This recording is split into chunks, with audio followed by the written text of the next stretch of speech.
The Torah is the Akashic record. The combination of all the letters in the Torah multiplied together are the total events and sparks that happen in the totality of the world. That's why one has to be very careful what one does, because that is firmly imprinted in this Akashic record.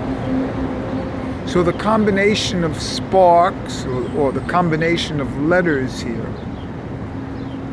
manifests for eternity. So every action that you take, every kiss that you make, is firmly implanted not only in your soul but in consciousness of the world. And this doesn't end at birth and death. It continues, your letter continues into other spatial and time domains. What happens in my house, the apartment I live in, is that the souls of my parents and brother still inhabit that house. I'm very aware of that today, because today is my mother's birthday, and she's dead now. In 4 days she'll be dead for 5 years, and her soul still inhabits the house.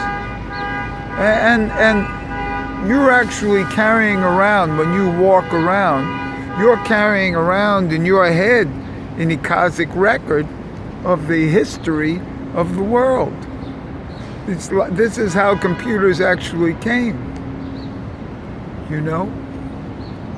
You're actually, in this phone here, I am carrying around the collective unconscious. Not only my unconscious, but the collective unconscious of the entire society.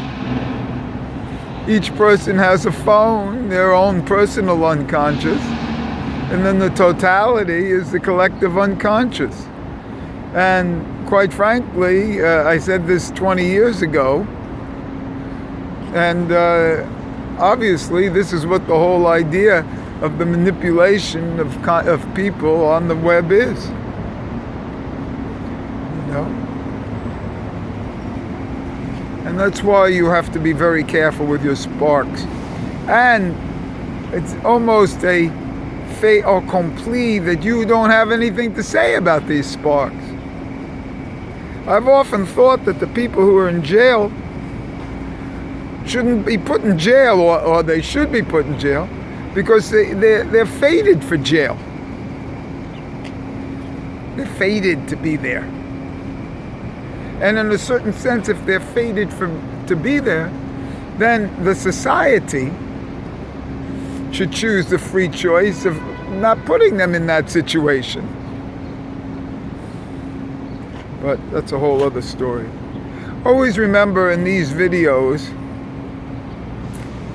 I am trying not to say what I really believe, but there's a push to say what I really believe. And that's part of my fate.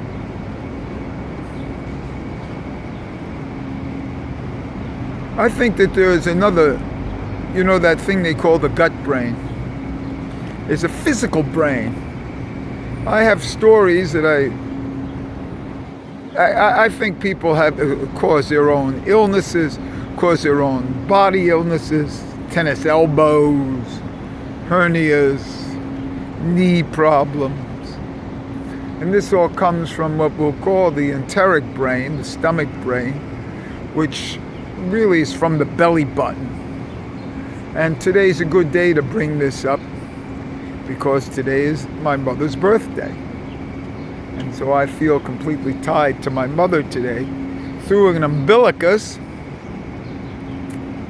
you know, which is no different than a deep sea diver used to receive, you know, in the old days in the submarines, they used to go out with a tube connected by air. And so this is what I'm into now. You know, you have to be very careful with every action you take, because that action lasts with you for eternity. And it's a weight. It's a weight that goes onto your body. And if it's a action that you aren't going to be happy with later, whoa, it's with you forever. And even when you do teshuvah covers the action, and you don't get penalty, so to speak, for the action, but the memory of the action still remains, and and the effect of the action still remains. Very difficult to erase in the Akashic record. You know? So, quite frankly, one walks around, I'm starting to feel that this concept of happiness is a gloss, you know, and that you're not really supposed to be happy. That, from a Buddhist point of view, life is suffering. So why don't you just get with it and suffer, rather than change the suffering into happiness, which is only a gloss. You see?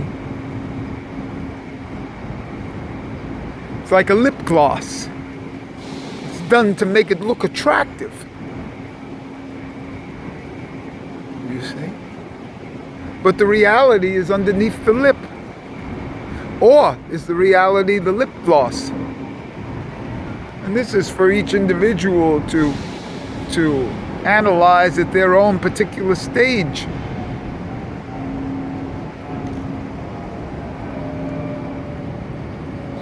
As you know,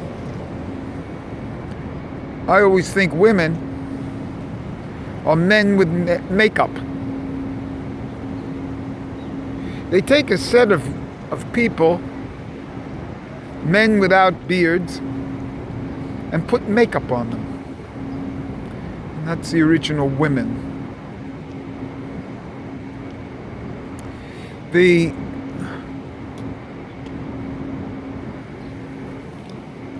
idea of sadness, of suffering,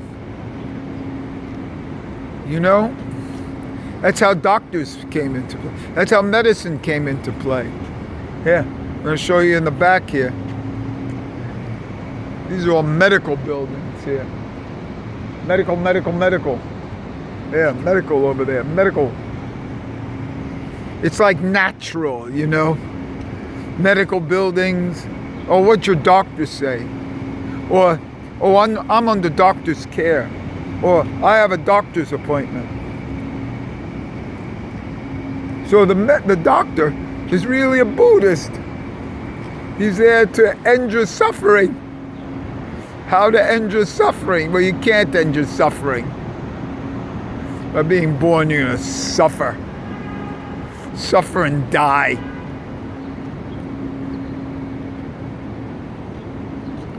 There's a great beauty in this when you recognize it. That you're only here to suffer.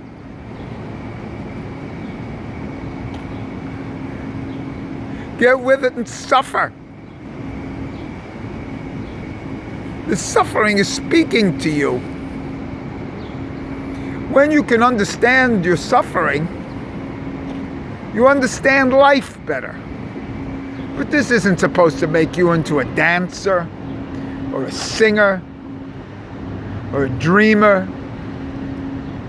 All these are things to end the reality of the mamish, of the actual, of the suffering. Look what's going on now, what they're even doing at the borders, what they're doing to children at the borders, not even giving them right food, making them sleep on floors, weird shelters. It's an imprint for the rest of their lives. They're ruined for the rest of their lives. And that's what they want. They're actually crippling the people. Imprinting on them. And so the societal is causing suffering. And they're suffering. The people are suffering. And get with it. Enjoy the suffering. And that's what masochism is. Primal masochism is to enjoy the suffering.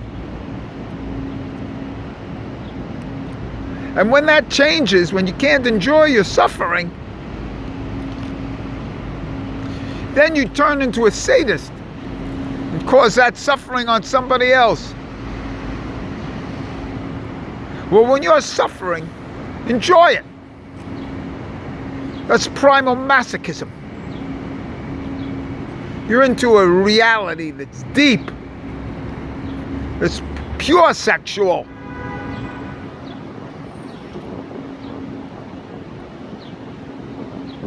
You haven't heard that before. There's a lot that I have to say that I haven't been saying. Maybe time to say it.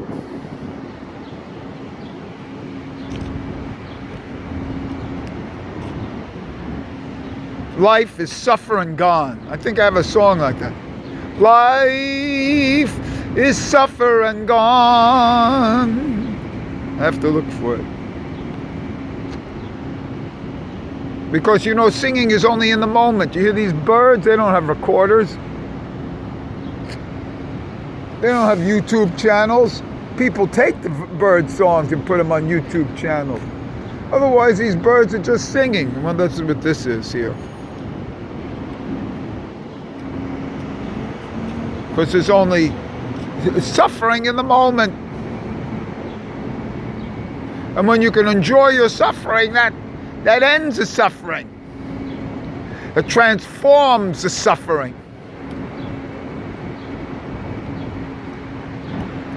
So masochists are the true Buddhists.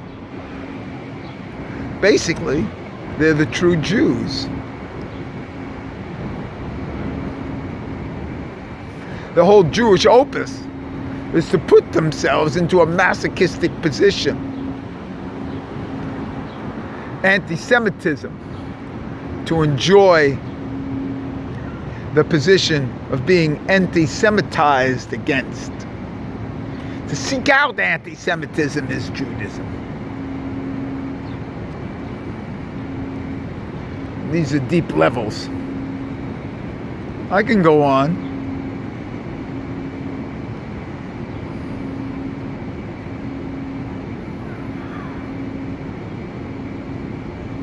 Maybe I've said enough for right now.